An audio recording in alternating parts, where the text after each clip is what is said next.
By now, I'm sure that many of you who are planning to visit Ecuador or who love to know about Ecuador have heard of the Paro, or protest, that has been going on here in Ecuador for a little over 2 weeks. And you're probably wondering, what is going on in Ecuador? Excellent question. Hey, this is Ace the day after recording. I was literally in the middle of editing and the Paro ended. So yay, no more Paro. But since I already made this video, I want you to watch it through to the end as more of a recollection of everything that happened during the Paro. As with every video, I worked really hard on it, so please enjoy. Well, in this video, we're going to talk about who's protesting, why they're protesting, what this has meant and means for non-protesting Ecuadorian citizens, and why you should or shouldn't travel to Ecuador. So for starters, let's understand who's protesting. And let's start by saying that it's definitely not the general Ecuadorian population. Although at their level of dissatisfaction with the way things currently are, they're really the equivalent of an overshaken soda bottle. While it might look peaceful on the outside, just wait until you open that bottle. You're in for quite the treat. But no, the people who are actually protesting are the CONAIE, which stands for the Confederation of Indigenous Nationalities of Ecuador. And their main objective is to defend Ecuadorian indigenous nationalities when it comes to economic, social-cultural, and political fronts. In other words, they defend indigenous Ecuadorians' rights. And now that we understand who is protesting, let's understand what they're protesting for. And there are 10 main points and 1 point that wasn't written that they're fighting for, which are 1. To reduce and stop raising the price of fuel. 2. Economic relief for over 4 million families with moratorium, otherwise known as debt. 3. Fair prices on countryside products. 4. Employment and labor rights. 5. Environmental conservation. 6. To respect the 21 collective rights. 7. Avoid turning state-owned corporations into private corporations. 8. Control policies for the prices of first need products. 9. Health and education in the form of a budget to restock hospitals and guaranteed higher education. 10. Public policies to stop the wave of violence and crime in Ecuador. And the last one that wasn't formally written, the removal of the president. And while that last one was the extreme one you wouldn't expect, recently there was actually a vote to have the president removed. But it didn't go through since only 80 members of parliament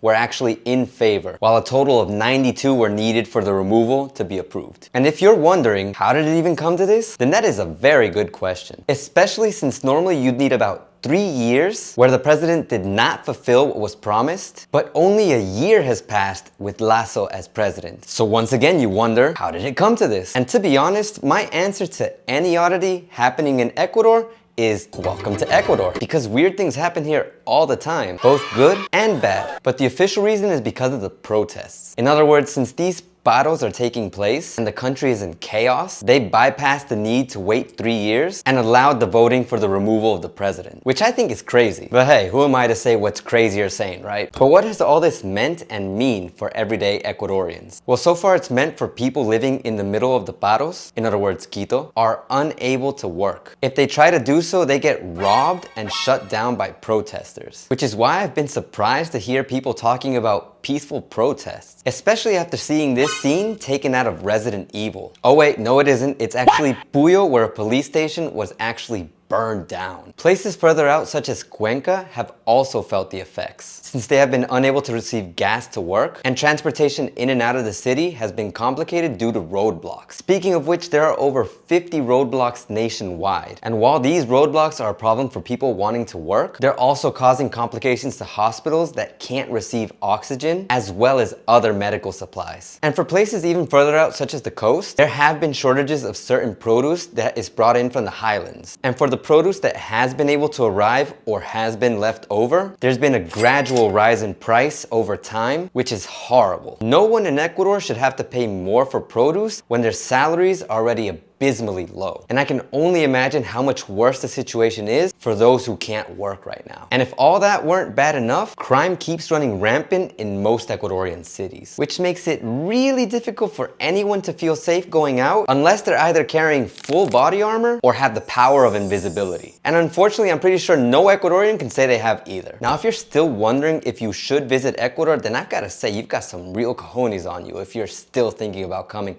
after everything you just heard. Think about it. Quito, which tends to be the place where most people land and has la mitad del mundo and tons of other things, is currently locked down due to the paro. Guayaquil is literally and unfortunately infested with crime, to the point where the US Department of State has it set at a level 4 do not travel. If you're thinking anywhere else in the coast is a good alternative, just remember there's still increased prices on produce. And in turn, this does lead to increased prices of food at certain restaurants. And while most places aren't as dangerous as Guayaquil is currently, I'd still argue that it's dangerous enough to reconsider traveling over to Ecuador. But if you absolutely can't help yourself, I know, Ecuador is awesome, then the place that does seem alright to travel to is the Galapagos Islands. So if that's your destination, then I recommend landing at the Guayaquil airport first and then flying over to the Galapagos Islands. Other than that, all I can say is that I hope this paro ends soon, and there isn't really much advice I can give you if you still want to come, except for try to stay safe. Avoid doing anything that would put you in danger, of course. And you should check out this video here with do's and don'ts so that you're ready for when you come down to Ecuador. Stay safe and ace out.